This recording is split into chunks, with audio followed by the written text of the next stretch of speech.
আপোনাৰ ভৱিষ্যত কি গাড়ী নহয়, ভৱিষ্যত মাটি নহয়, ভৱিষ্যত বিল্ডিং নহয়, ভৱিষ্যত টাইলছ মাৰ্বল পাথৰ লগোৱা ঘৰ নহয়, আপোনাৰ ভৱিষ্যত পুত্ৰ কন্যা।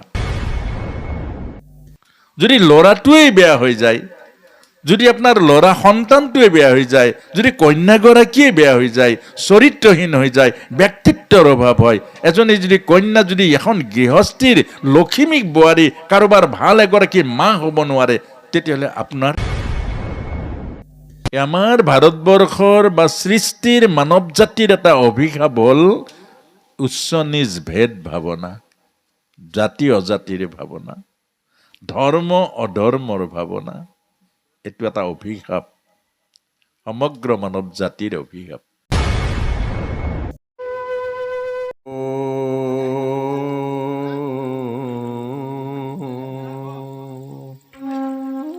অখণ্ড মণ্ডলাকারম ব্যপ্তম যেনম সরাসরম তৎপদম দর্শিতম জনম তস্मै শ্রী গুরুবে নমঃ। গুরু ব্রহ্মা গুরু বিষ্ণু গুরুদেব মহেশ্বর গুরু সাক্ষাৎ পরম ব্রহ্ম তস্मै শ্রী গুরুবে নমঃ। ব্রহ্মানন্দং পরম সুখদম কেবল জ্ঞানমূর্তিম দ্বন্দ্বাতীতম গগন সদৃশম তত্ত্বমচ্ছাদিলক্ষণম একম নিত্যম বিমলাচলম সর্বাধি সাক্ষিভূতম ভাবাতীতম ত্রিগুণরহিতম সদ্গুরু তং নমামি। যিকোন সময় আমি পাওঁ, প্ৰায় 3টা 3:30 কাণেৰে কোনেও নুশুনিব, কাণেৰে কোনেও নুশুনি অন্তৰ্মুখী ভাৱনাযুক্ত মনেৰে শ্ৰৱণ কৰিব। পৰীক্ষিতে 2বাৰ ভাগৱত শুনা নাছিলে, মাত্ৰ এবাৰ শুনিছে। এবাৰ শ্ৰৱণ কৰিয়ে জীৱন আৰু জনম ধন্য কৰিছিলে। অন্তৰ্মুখী পবিত্ৰ মন লাগিব ভাগৱত কথা শ্ৰৱণৰ কাৰণে। আমি যদি চাওঁ ইতিহাসৰ পৰীক্ষিত মহাৰাজৰ যেতিয়া শাপগ্ৰস্ত জীৱনক উদ্ধাৰ কৰিবৰ কাৰণে গংগাৰ পাৰলৈ ওলাই আহিছিল, সেই সুখদেৱ মহাৰাজ নিজে আহি উপবেশন কৰিছিল পৰীক্ষিতৰ সন্মুখত। আৰু যেতিয়া সুধিছিল, পৰীক্ষিত কি লাগে, কি বিচাৰি ইয়াত আহিছা, কি বস্তু তোমাৰ ৰাজপ্ৰসাদত নাই, কি বস্তু তোমাৰ ৰাজভঁৰালত নাই, আৰু তুমি কি বিচাৰি ইয়ালৈ আহিছা? পৰীক্ষিত মহাৰাজে কৈছে, গুৰুদেৱ, মৰিবলৈ যোৱা জীৱৰ কি কৰা উচিত? মৃত্যুমুখী জীৱই কি কৰা উচিত? পৰীক্ষিত মহাৰাজৰ কথা শুনি সুখদেৱৰ মনৰ মাজত এক পবিত্ৰ আধ্যাত্মিক ভাৱনাৰ জোৱাৰ আহিছিল। পৰীক্ষিত, সমগ্ৰ মানৱ জাতিৰ বুকুৰ মাজত শুই থকা এই মহৎ উদ্দেশ্য তোমাৰ আজি মুখেৰে প্ৰকাশ হৈছে। এই সমগ্ৰ মানৱ জাতিৰ প্ৰশ্ন হোৱা উচিত আছিলে। কেলে? মানৱ জন্মটোৱেই হ'ল জীৱন মুক্তিৰ কাৰণে, জনম জনম জুনি যাতনাৰ পৰা মুক্ত হোৱাৰ কাৰণে আমাক বুজাইছে যে আজি যে তুমি প্ৰশ্ন কৰিছা, মৰিবলৈ যোৱা মানুহে কি কৰা উচিত, মৰণমুখী জীৱই কি কৰা উচিত, এই প্ৰশ্নটো সমগ্ৰ মানৱৰ হ'ব লাগিছিলে। কিন্তু আজি তোমাৰ মুখেৰে প্ৰকাশ পাইছে, তোমাৰ মুখেৰে। কেলে পাইছে এই কথাও মই জানিছো। তুমি মহাপুৰুষৰ একান্ত সেৱক, মহাপুৰুষৰ সেৱক নহ'লে, ভগৱত ভক্তি হৃদয়ৰ মাজত জাগৰিত নহ'লে মুক্তিৰ চিন্তা, জীৱন উদ্ধাৰৰ চিন্তা কেতিয়াও নাহে। 80 বছৰ 90 বছৰ হোৱাৰ পাছতো বিষয়ৰ চিন্তা কিন্তু আহিব। 80-90 বছৰ হোৱাৰ পাছতো বিষয়ৰ আশা কিন্তু থাকিব। এইটো মায়া, এয়াই সংসাৰৰ মায়া। কিন্তু তুমি যি বিচাৰিছা সেয়া পাবা, সেয়া পাবা। সেই কথাখিনিয়ে তোমাক কম, আৰু সেয়াই হ'ল শ্ৰীমদ ভাগৱত। শ্ৰীমদ ভাগৱত। এতিয়া পৰীক্ষিত মহাৰাজে এই ভাগৱত 7 দিন শুনিলে। 7 দিন শুনিলে। ওচৰত কোনো নাছিলে জানো প্ৰভু মস্ত? ওচৰত ৰজা আছিলে, মহাৰজাসকল আছিলে, সন্তসকল আছিলে, ভক্তসকল আছিলে, বিপ্ৰসকল আছিলে, ঋষিসকল আছিলে। কোনোবাই শুনিলে জানো? শুনা হলেতো পৰীক্ষিতৰ গতি পালেহেঁতেন। কোনোবাই ইমান ওচৰত থকাৰ পাছত শুনিলে জানো? শুনা হলেতো পৰীক্ষিতৰ নিচিনা গতি পালেহেঁতেন। পৰীক্ষিত মহাৰাজৰ লগত সেই মুকুতিৰ দুৱাৰ খোল খালেহেঁতেন। অৰ্থাৎ ভাগৱতে কৈছে ওচৰত থাকিলেও নুশুনে, ভাগৱতৰ মাজত শুই থাকিলেও হৃদয়ত অনুভৱ জাগৰিত নহয়। এই কথাটোকে ৰহস্য। যাৰ সংকল্প নাই, যাৰ মনৰ ভাৱনা নাই, যাৰ মন অন্তৰ্মুখী নহয়, যাৰ মন পবিত্ৰ নহয়, মনত ভাগৱত কেতিয়াও প্ৰৱেশ নকৰিব। ভাগৱতৰ জ্ঞান, ভাগৱতৰ তত্ত্ব, ভাগৱতৰ ৰহস্য কেতিয়াও অনুভৱ কৰিব নোৱাৰিব। আজি বহুতে প্ৰশ্ন কৰে যে অসমত ইমান ভাগৱত হৈছে,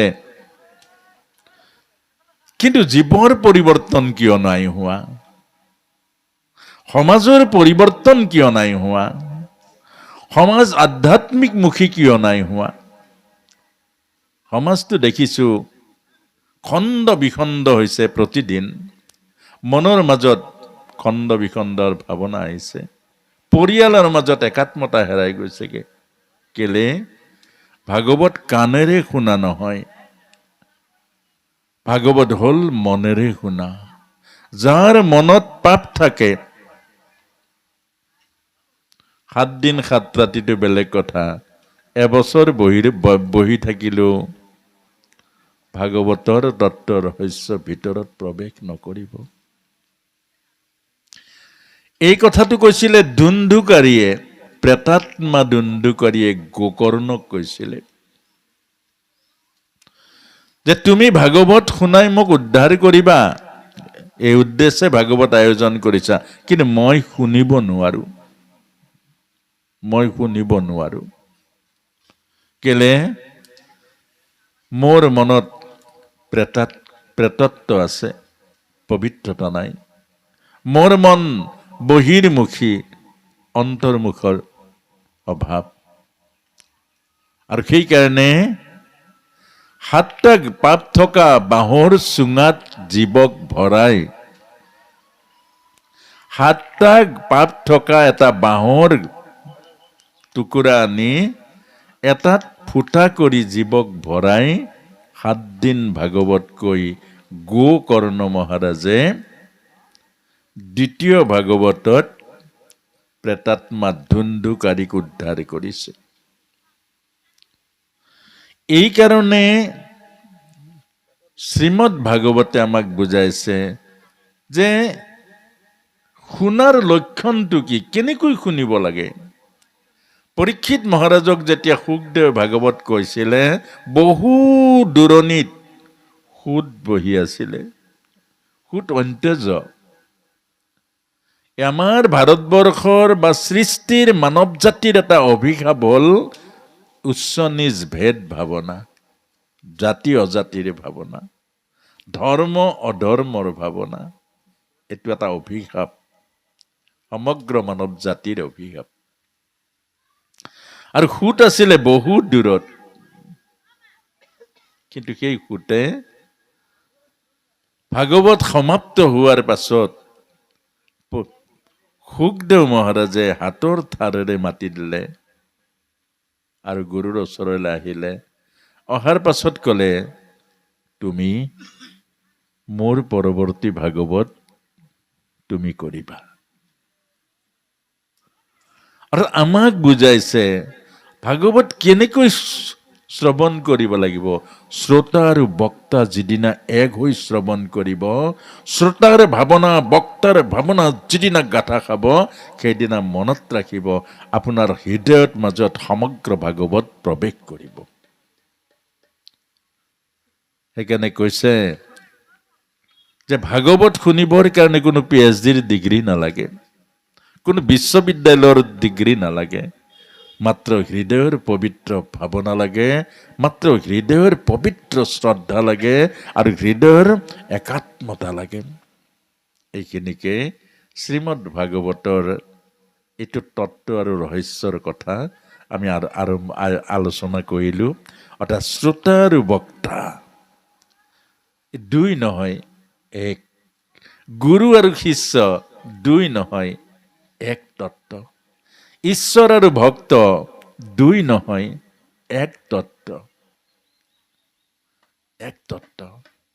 আৰু এই তাকেই কৈছে এক শৰণ, তাকে কৈছে এক ভক্তি। অৰ্থাৎ ভক্ত আৰু ভগৱান যেতিয়া এক হ'ব তেতিয়াহে এক হ'ব, গুৰু আৰু শিষ্য যেতিয়া এক হ'ব তেতিয়াই একলৈ আহিব। এই কথাটোৱে আমাক বুজাইছে। আৰু আমি এতিয়া আজি 3 ঘণ্টাৰ কাৰণে বহিছোঁ, গতিকে আমি সুন্দৰকৈ কথাখিনি আলোচনা কৰিবৰ কাৰণে যত্ন কৰিম। এতিয়া অকমানি প্ৰথম হ'ল পৰীক্ষিত মহাৰাজৰ শ্ৰীমদ ভাগৱতৰ মূল হ'ল পৰীক্ষিত মহাৰাজ, আৰম্ভণিৰ মূল পৰীক্ষিত মহাৰাজৰ পৰা পৃথিৱীৰ বুকুত শ্ৰীমদ ভাগৱত প্ৰবচনৰ পৰম্পৰা আহিছে, 7 দিনীয়া পৰম্পৰা। আগত তেনেকুৱা নাছিলে। এতিয়া 7 দিনীয়া পৰম্পৰাৰ অন্তৰালত আছিলে যে পৰীক্ষিত মহাৰাজৰ অভিশপ্ত জীৱন আৰম্ভ হৈছিলে কাৰ? শৃংগী মুনিৰ পৰা। কেলে? পৰীক্ষিত মহাৰাজৰ কৃত কৰ্মৰ ফল অভিশাপ। কৃত কৰ্ম কি আছিলে? সৌমিক ঋষি ধ্যান কৰি থকা অৱস্থাত পৰীক্ষিত মহাৰাজে পানীৰ তাৰণাত গৈ, পিয়াহৰ তাৰণাত গৈ, পানী বিচাৰি গৈ সেই ঋষিৰ সমাধিৰ অনুভৱটো কৰিব নোৱাৰিলে। ঋষি আছিলে সমাধি অৱস্থাত। আৰু সেই যেতিয়া পানী পানী বুলি পৰীক্ষিত মহাৰাজে চিঞৰিলে, পিয়াহত আতুৰ হৈ, সৌমিক মুনিৰ পৰা কোনো উত্তৰ নাপালে, তেতিয়া ক্ৰোধিত হ'ল। ক্ৰোধই হ'ল মানৱ জীৱনৰ সকলোতকৈ অনৰ্থৰ মূল। ক্ৰোধত ভৱতি সন্মোহা, সন্মোহাত স্মৃতি বিভ্ৰাম, স্মৃতি ভ্ৰংশাত বুদ্ধি নাশ, বুদ্ধি নাশত প্ৰাণোচ্ছতি। ভগৱত গীতাত কৈছে। ক্ৰোধ মানুহৰ অনৰ্থৰ মূল, ক্ৰোধ মানুহৰ মৃত্যুৰ কাৰণ। সেইকাৰণে আমাক আজিৰ ভাগৱতৰ প্ৰসাদ প্ৰতি ঘৰ গৃহস্থীক দিছে, ক্ৰোধ আজিৰ পৰা ত্যাগ কৰক।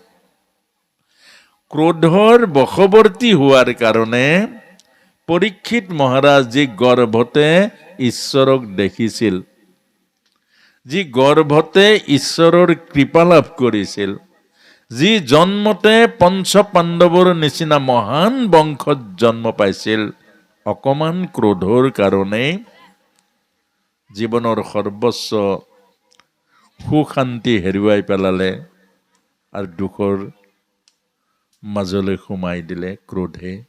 সেইকাৰণে আমাৰ যে আজি ভাগৱত শুনিবলৈ আহিছে, মানে এৰিবলৈ আৰু ধৰিবলৈ আহিছে আপোনাক। এৰিবলৈ আৰু ধৰিবলৈ।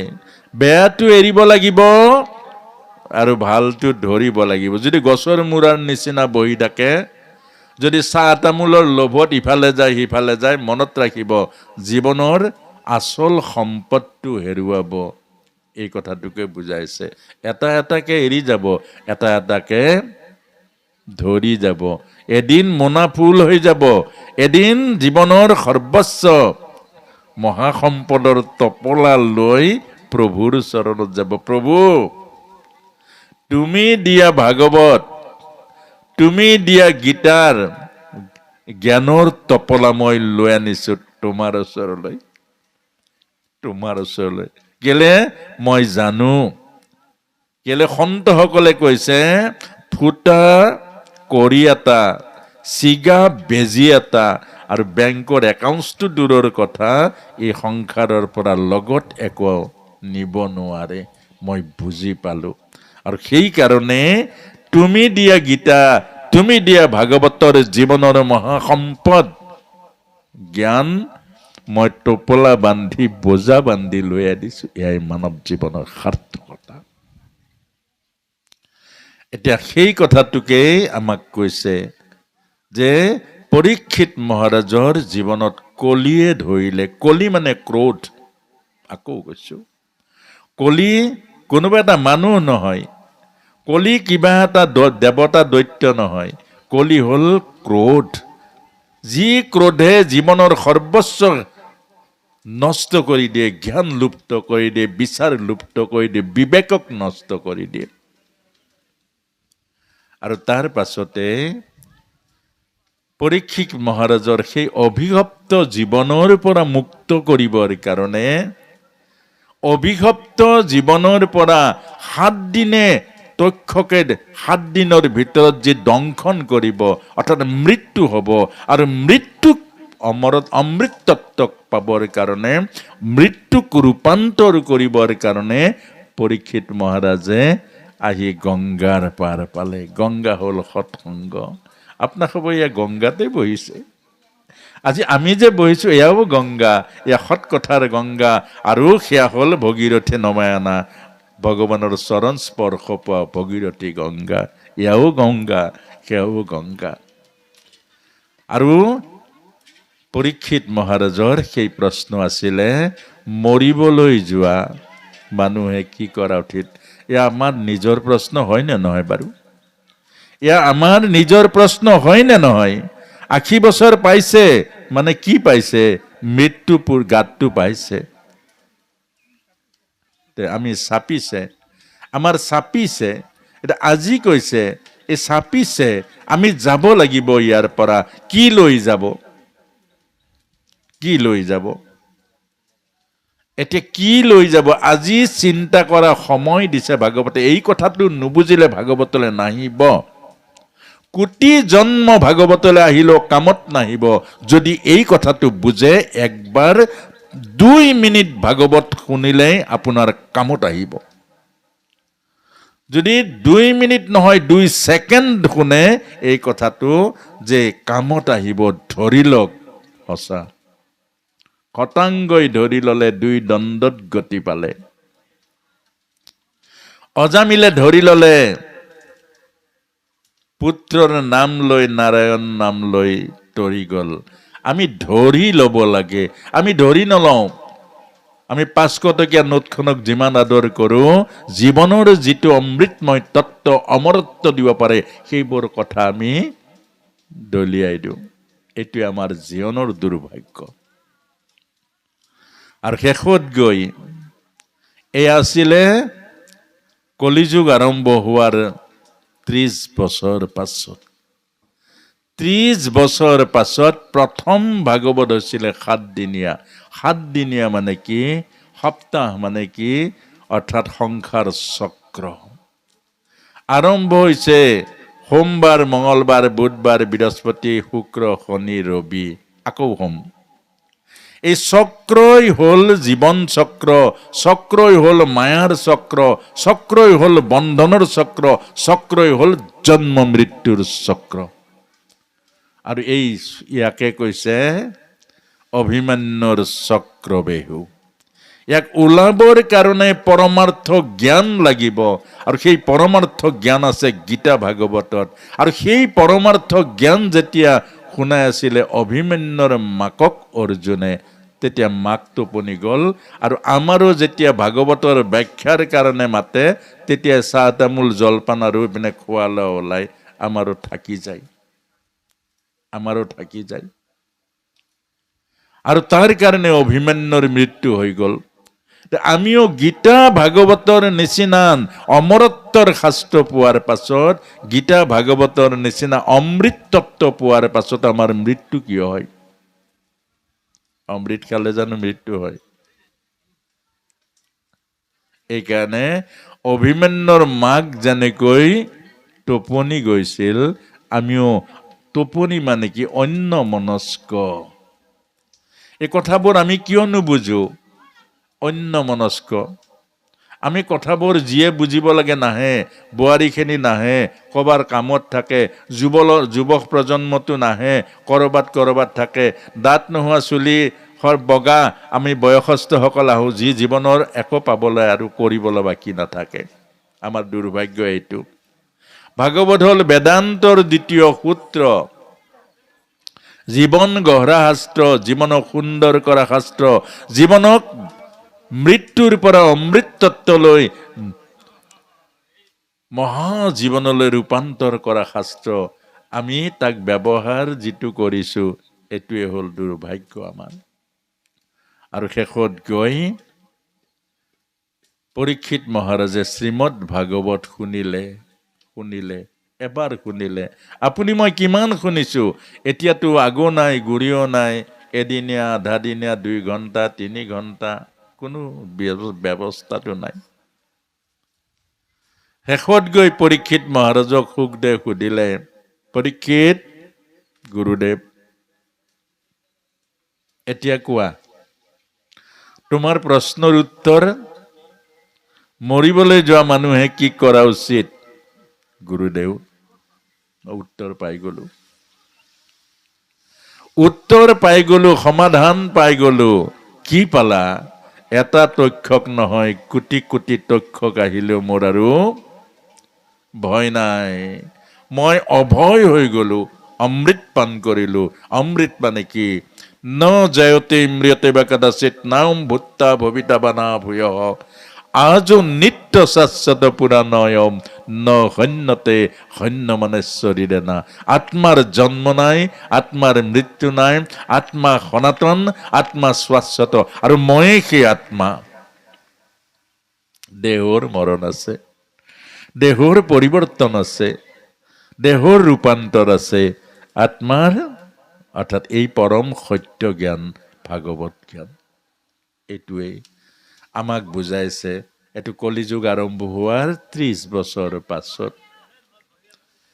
দ্বিতীয় আৰম্ভ হৈছিলে 7 দিনীয়া ভাগৱত, এদিনীয়া 2 দিনীয়া নহয়, 7 দিনীয়া ভাগৱত। এটা কোৰ্চ, 7 দিনীয়া। কেলে? জীৱনৰ মূল লক্ষ্য উদ্দেশ্য হ'ল মুক্তি, বন্ধনৰ পৰা মুক্তি, দুখৰ পৰা মুক্তি, শৰীৰৰ পৰা মুক্তি। এইটোৱে মূল উদ্দেশ্য। তাৰ পাছতে কলিযুগ আৰম্ভ হোৱাৰ পুনৰ 200 বছৰ পাছত এই শ্ৰীমদ ভাগৱত হৈছিলে গোকৰ্ণই ধুন্ধুকাৰীক প্ৰেতত্বৰ পৰা মুক্তি কৰিবৰ কাৰণে। প্ৰথম আছিলে অভিশাপৰ পৰা মুকলি কৰিবৰ কাৰণে। দ্বিতীয় ভাগৱত হৈছে প্ৰেতাত্মাৰ পৰা মুক্ত কৰিবৰ কাৰণে। প্ৰেতাত্মা কোন? যাৰ অন্তৰ মন কলুষিত হৈ গ'ল, যাৰ জীৱ কলুষিত হৈ গ'ল বাসনা আৰু কামনাৰ লগত লাগি, যাৰ জীৱ মহাপাপত পৰি নষ্ট হৈ গ'ল, গধুৰ হৈ গ'ল, কিলৰ নিচিনা হৈ গ'ল, লেতেৰা হৈ গ'ল। অৰ্থাৎ যি টুকুৰা লোহা মামৰ লাগি লাগি লাগি লাগি লাগি লাগি লাগি লাগি গোটেই মামৰে ভিতৰতো খাই পেলাইছে ক্ৰমান্বয়ে, আৰু বাহিৰত চুম্বকৰ আকৰ্ষণ নাই। এতিয়া প্ৰায় তেনেকুৱাই দেখা যায়। ইমান ভাগৱতৰ জ্ঞানবোৰ, ৰহস্যবোৰ, তত্ত্ববোৰ শুনা মানুহ নাই। অনুষ্ঠানলৈ যায়, গৈ শুনা মানুহ নাই। কিমান ব্যাসপীঠৰ পৰা কিমান ক'ব লাগে, বেয়া পাই যায়গে, নিজৰো বেয়া লাগি যায়, শুনিবলৈ নাহে। ভাগৱতলৈ আহে, ভাগৱত নুশুনে, নামলৈ যায়, নাম নাগায়, আৰু ঘৰত মাক দেউতাক আছে, মাক দেউতাকক সেৱা নকৰে, তীৰ্থলৈ যায়। এয়াই হ'ল কলিযুগ, এয়াই হ'ল অধপতনৰ যুগ, এয়াই হ'ল মানৱ জাতিৰ সৰ্বোত্তম দুৰ্ভাগ্যৰ যুগ। আৰু এই প্ৰেতাত্মা কেতিয়া হয়? যেতিয়া পিতৃ মাতৃক অৱহেলা কৰে, যেতিয়া মানৱ জীৱনক অপব্যৱহাৰ কৰে, মানৱ জন্মক অপব্যৱহাৰ কৰা, পিতৃ মাতৃক মানসিক কষ্ট দিয়া, পিতৃ মাতৃক শাৰীৰিক যাতনা দিয়া, পিতৃ মাতৃক বৃদ্ধকালত পোহপাল নিদি বেশ্যাত পতিত হোৱা, অৰ্থাৎ বাসনাৰ মাজত সংসাৰখন ভোগ কৰা, তেতিয়াই প্ৰেতাত্মা হৈ জীৱ। তাত শ্ৰাদ্ধপিণ্ডৰ কাম নহ'ব, শ্ৰাদ্ধপিণ্ডৰ কামটো নহ'ব। আৰু সেই অৱস্থা কাৰ হৈছিলে? আত্মদেৱ ব্ৰাহ্মণৰ পুত্ৰ। আত্মদেৱ ব্ৰাহ্মণ, ব্ৰাহ্মণৰ পুত্ৰ। ব্ৰাহ্মণ মানে কি? এই শৰ্মা আৰু বৰঠাকুৰৰ কথা নাই কোৱা। ব্ৰাহ্মণ মানে হ'ল ব্ৰহ্ম। ব্ৰহ্মৰ অংশই হ'ল ব্ৰাহ্মণ। ব্ৰহ্ম মানে হ'ল ভগৱান, আৰু ব্ৰহ্মৰ অংশ পৰমাত্মা হ'ল ব্ৰহ্ম, পৰমাত্মাৰ অংশ হ'ল জীৱাত্মা। প্ৰতিটো জীৱাত্মাই হ'ল ব্ৰাহ্মণ। অৰ্থাৎ ব্ৰহ্ম জ্ঞান সকলোৰে হৃদয়ৰ মাজত আছে। কেলে? ব্ৰহ্ম জ্ঞানে হ'ল আত্মতত্ত্ব। এতিয়া সেই ব্ৰাহ্মণ, অৰ্থাৎ ব্ৰহ্মক যদি পাহৰি যায়, ব্ৰহ্মক যদি নষ্ট কৰি দিয়ে, মামৰ লগাই দিয়ে, আৰু তেতিয়াই কি হয়? ঈশ্বৰৰ কথা আকৰ্ষণ নকৰে। ভাগৱত পঢ়ি থাকক, আপোনালোকে প্ৰমাণ কৰি চাওক। ভাগৱত পঢ়ি আছে, ইমান সুন্দৰ কাহিনী এটা, প্ৰভুৰ হয়তো লীলা চৰিত্ৰ পঢ়ি আছে, সেই সময়ত তামোলখন আহক, ভাগৱতলৈ পিছ দি তামোলখন কিয় বাৰু? এই যে চূণ বিচাৰি, চাধা বিচাৰি হুলস্থুল কৰে, তামোলখন কিয়? কিয়? তামোলত এনেকুৱা তৃপ্তি আছে, ঈশ্বৰৰ তৃপ্তি নাই। নাই। কেলে? এই কেলে নাই? অৰ্থাৎ আকৰ্ষণ নাই। কেলে নাই? মামৰে খাই পেলাইছে, মামৰে খাই। শেষত আপুনি মই চাৰেণ্ডাৰ কৰোঁ, যি হয় হওক। আৰু সুন্দৰ মানৱ জীৱন কৰিব লাগিছিলে, সাধনা পাব লাগিছিলে ঈশ্বৰক, হ'ব লাগিছিলে জীৱন মুক্ত, শেষত গৈ আমি চাৰেণ্ডাৰ কৰি দিওঁ, যি হয় হওক। আপুনি জানিছে প্ৰেতাত্মা হ'ব, আপুনি জানিছে নৰকলে যাব।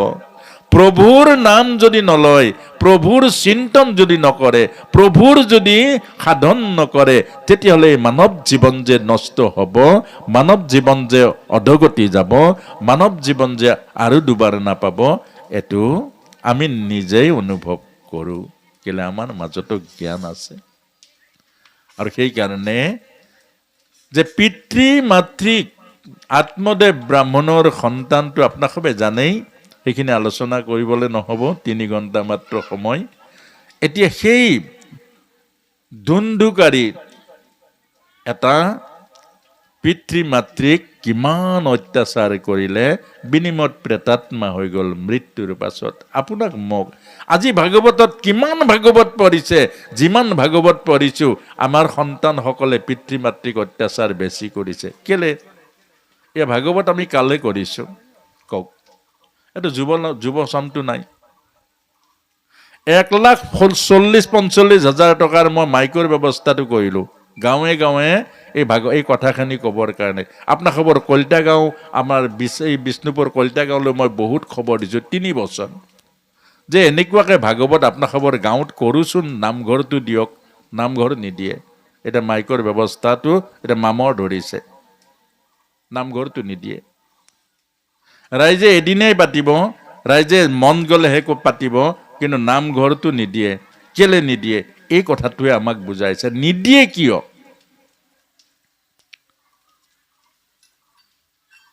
আপোনাসৱে মনৰ মাজত এইটো প্ৰশ্ন দিছোঁ, কিয় নিদিয়ে? আপোনাসৱে গোটেই ধেমাজি অঞ্চলত বিচাৰক যে শৰ্মা প্ৰভুৱে আমাৰ তাত কৈ গৈছেগে নামঘৰ লাগে এই যুৱ চামক এই ভাগৱতৰ তত্ত্ব জ্ঞানখিনি দিবৰ কাৰণে। যে কোনে নামঘৰ দিয়ে আপোনাসৱে দিয়কচোন, তেতিয়া আপুনি গম পাব। এতিয়া এই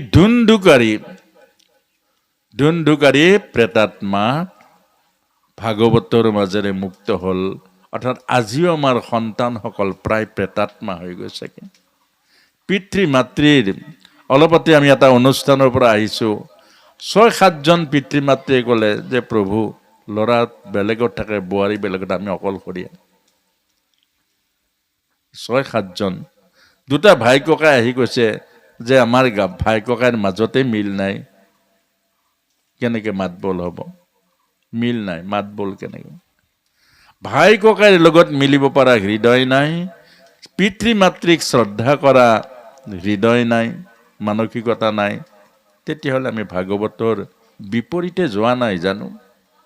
এই কথাটোকে বুজাইছে যে অৰ্থাৎ প্ৰেতাত্মা ধুন্ধুকাৰী দিব্য জীৱন পালে চতুৰ্ভুজ হৈ গ'ল।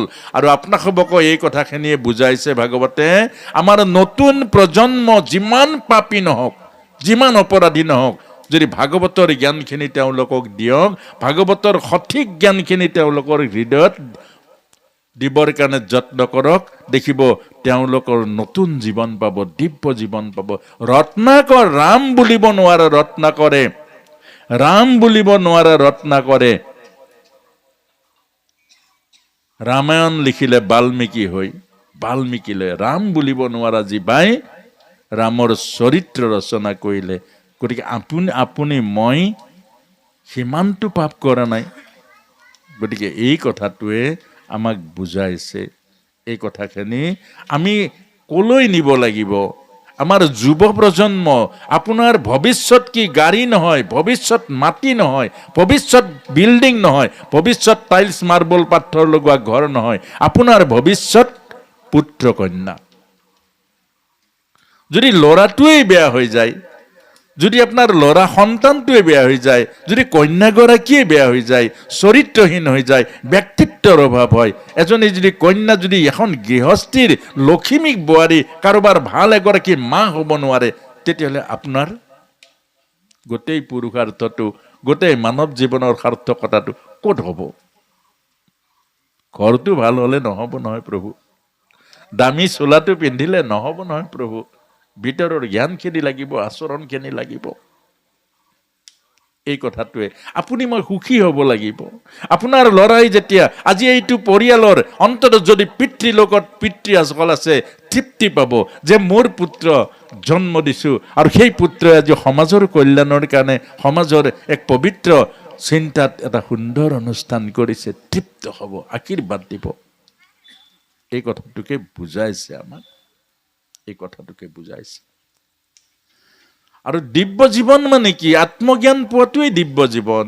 আমি চতুৰ্ভুজ, জীৱ চতুৰ্ভুজ, এই দেহটো দুভুজ। আপোনালোকে চাবচোন, এক শ্ৰেণীৰ মানুহ চতুৰ্ভুজ, এই দেহৰ মাজত থাকি চতুৰ্ভুজ, দি ভাল পায়, খুৱাই ভাল পায়, আনৰ উপকাৰ কৰি ভাল পায়। আৰু এক শ্ৰেণীৰ মানুহ হ'ল দুইভুজ, অকল লৈ ভাল পায়, লৈ ভাল পায়, দিয়া দিয়া দিয়া দিয়া, হেঁপাহ নপলায়। অৰ্থাৎ দেহ ভাৱনাত থকা আত্মকেন্দ্ৰিক প্ৰতিজন মানুহ দুভুজ। বাপেকে খালেও পইচাৰ হিচাপ কৰে, ভাই ককাইৰ মাজতো পইচাৰ লেনদেন কৰে, বেপাৰ কৰে। কেলে কৰে? ভাই ককাইৰ মাজত জানো বেপাৰ কৰে? বাপেক মাকৰ লগত জানো বেপাৰ কৰে? বাপেক মাকক জানো ভাগ কৰে? তই এমাহ পুহিবি, মই এমাহ পুহিম, তই 15 দিন পুহিবি, মই 15 দিন পুহিবি। এইবোৰ জানো বাপেক মাকৰ লগত বেপাৰ কৰে? শ্ৰাদ্ধৰ খৰচা কৰা পইচাৰ কাৰণে কাজিয়া কৰে। পিতৃ মাতৃয়ে ল'ৰা ছোৱালীক ডাঙৰ দীঘল কৰে, কোনোবা দিনা জানো হিচাপ কৰিছে তোৰ লগত বোপাই ইমান টকা গৈছেগে? কৈছে জানো? আৰু সেই পিতৃ মাতৃৰ শ্ৰাদ্ধ পাতি যদি পইচাৰ হিচাপ কৰে, ভাই ককাইৰ মাজত পইচাক লৈ বাদানুবাদ হয়, তেতিয়াহ'লে সেই পিতৃ মাতৃৰ শ্ৰাদ্ধৰূপী শ্ৰদ্ধা ক'তা? সেইকাৰণে আমাক শিকাইছে যে পিতৃ মাতৃৰ শ্ৰাদ্ধ কৰি পিণ্ড অতাই পাছফালে ঘূৰি নাচাব। অৰ্থাৎ আমাক কি বুজাইছে, দৰ্শনটো কি বুজাইছে? মা দেউতাৰ সকাম পাতি পইচাৰ হিচাপ নকৰিব। কেলে পিতৃ মাতৃ আপোনাৰ কাৰণে যিমান কষ্ট কৰিলে, যিমান সেৱা কৰিলে, সেই পিতৃৰ ঋণ মাতৃৰ ঋণ আপুনি 7টা জন্ম নহয় 14টা জন্মতো সুধাব নোৱাৰিব।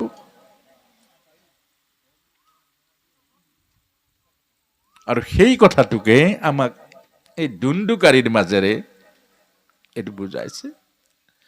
পিতৃ মাতৃক কষ্ট দিলে প্ৰেতাত্মা হৈ যায়, তাৰ মুক্তি নাথাকে।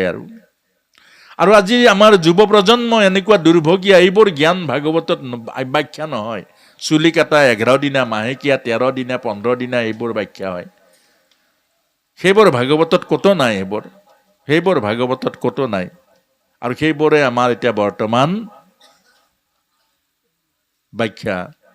ভাগৱতৰ নামত চেলফি পইণ্ট, ভাগৱতৰ নামত নানা ধৰণৰ ৰং চঙীয়া, এতিয়া দুৰ্গা পূজাৰ নিচিনাই একেবাৰে ভাগৱত পাতে। নিগম ভাগৱত, নিগম কল্পতৰুৰ গলিতম ফলম সুকমুখদমৃত দব সংযুক্তম পিবতং ভাগৱত ৰসমালয়ম মুহুৰুহু ৰুচিকা ভুবি ভাবুকাহা। নিগম ইতি বেদ, নিগম তত্ত্ব। আগম মানে হ'ল সংসাৰ, নিগম মানে হ'ল মুক্তি। এই ভাগৱত। ইয়াৰ পাছতে তৃতীয় ভাগৱত হৈছিলে বৃন্দাবনত। নাৰদ মুনিয়ে বৃন্দাবনত কিয় ভাগৱত কৰিছিল? জ্ঞান আৰু বৈৰাগ্যক জগাবলৈ। জ্ঞান আৰু বৈৰাগ্য। জ্ঞান মানে কি? জীৱন মানে কি? জনাটোৱে জ্ঞান। জীৱনক নজনাটো বাকী চব অজ্ঞান। জ্ঞান মানে হ'ল জীৱনক জানা। আপুনি যদি জীৱনক নাজানে, এতিয়া আমাক বুজাইছে কি? জ্ঞান আৰু বৈৰাগ্য। জ্ঞান আৰু বৈৰাগ্য। আচ্ছা, নিজক নজনাটো কেনেকে জ্ঞান হ'ব? আপুনি আমেৰিকা জানিলে, নিজক নাজানিলে। আপুনি বিশ্ব ব্ৰহ্মাণ্ডৰ অক্সফৰ্ডৰ ইউনিভাৰ্চিটিত থকা গোটেই কিতাপবোৰ জানিলে, আপোনাৰ পত্নীক নাজানিলে, আপুনি নিজক নাজানিলে, এইবোৰ জ্ঞানৰ কি অৰ্থ আছে? কি অৰ্থ আছে? আপুনি সমাজত একদম ঢেৰ মান সন্মান ললে, গামোচা ললে, চেলেং ললে, মান পত্ৰ ললে, আপুনি চব ললে, আপোনাৰ পত্নীৰ পৰা মান পালে জানো? আপোনাৰ পত্নীগৰাকীৰ পৰা মান পালে জানো? কওক।